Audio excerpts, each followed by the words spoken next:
I'm Liam Payne. I'm from Manchester. I'm a alt process and large format photographer. I tend to do portraits on wet plate collodion, and I like to experiment a lot with dry plates.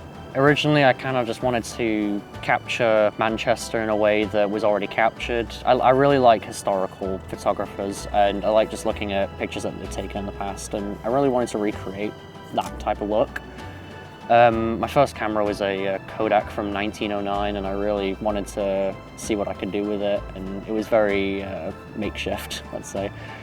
I wasn't necessarily satisfied with the format, as it was like a 120 camera, but I wanted to maybe step it up a little bit more. I got into a 4x5, I got into doing larger formats, and it ended up just getting me all the way up to 10 by 12 inches, ultra large format, and it does get me a lot of attention, and it does get me really good pictures, so yeah.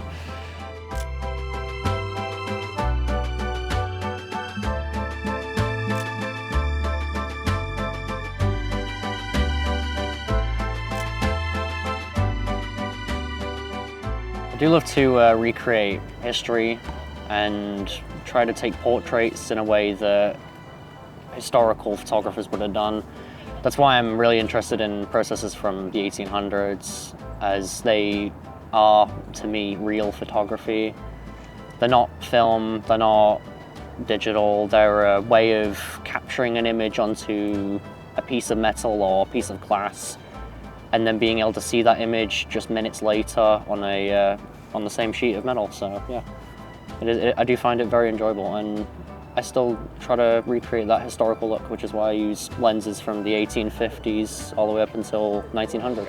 I love the way it looks. Lenses like this are just so unique. This is an actual portrait lens from 1851, and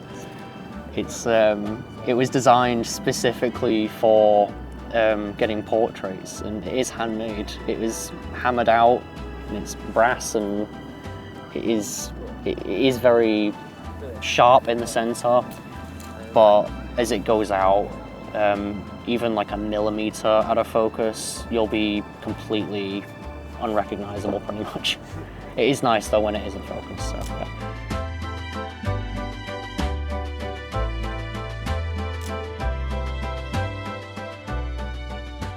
I'm also working on a project where I try to get my wet plate collodion set up out and about.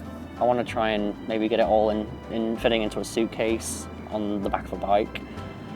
And it would be very interesting. Maybe not with this camera specifically, because it's a bit big for what I want to do. But maybe in the future. I have been thinking about maybe making a one-of-a-kind photo book where there's only one copy, and you'll get the original prints or the original tintypes from that one book. And like I said, it'll be one of a kind.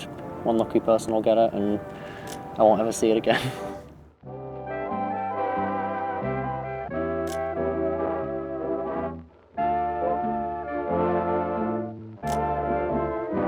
An unbelievable amount of challenges. This camera in particular is horrible for light leaks. There is tape all over the bellows. There is pinholes, but I mean, if I'm using a camera from the 1890s, I'm not expecting something perfect.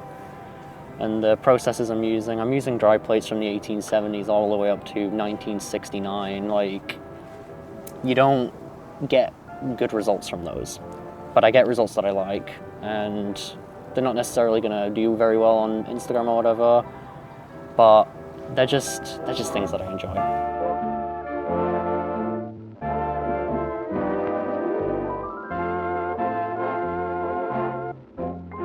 I'd say my favorite process is the wet plate collodion process. I mean, I saw it on a YouTube video once, and I really loved the results. And I don't think it's a thing that can be replicated digitally or even through film. But yeah, it's a very unique process, and I feel like it captures people as they are. It's what's considered orthochromatic, but I think it's a little bit more beyond orthochromatic, because it's UV sensitive. So when you get a picture of people, like the portraits or whatever, their freckles will show up as black.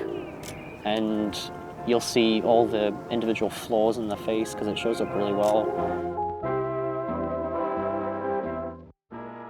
He's not necessarily a photographer. He made movies in the 1920s, silent movies specifically. I really enjoy the work of Buster Keaton. He's a fantastic movie director and actor, and he did all these absolutely insane stunts.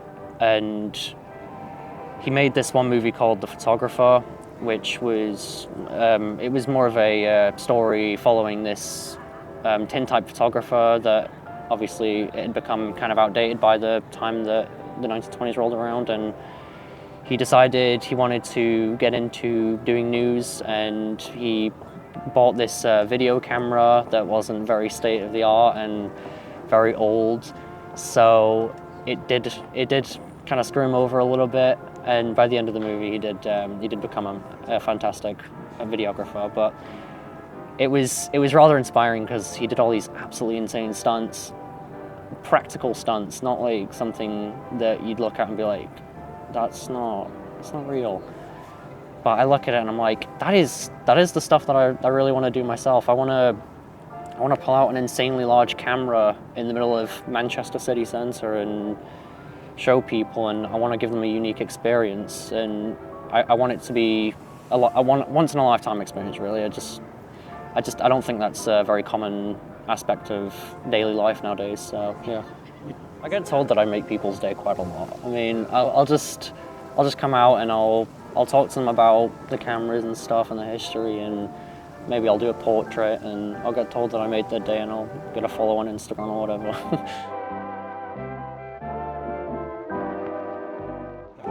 I guess my tip is experiment. Don't follow the grain, just do what you want to do. Don't watch YouTube and be like, I want to do this exact thing because they did it, because it gets them popular. I'd say just go do what you want to do.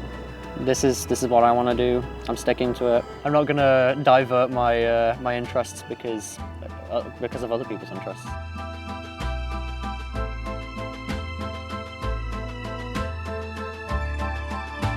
You can find me on Instagram if I ever post. At Liam Vincent Tintype. Might start recording some of my work because it is an interesting process that people are into. I don't have a YouTube channel yet, but maybe I'll make one in the future. But yeah, that's about it.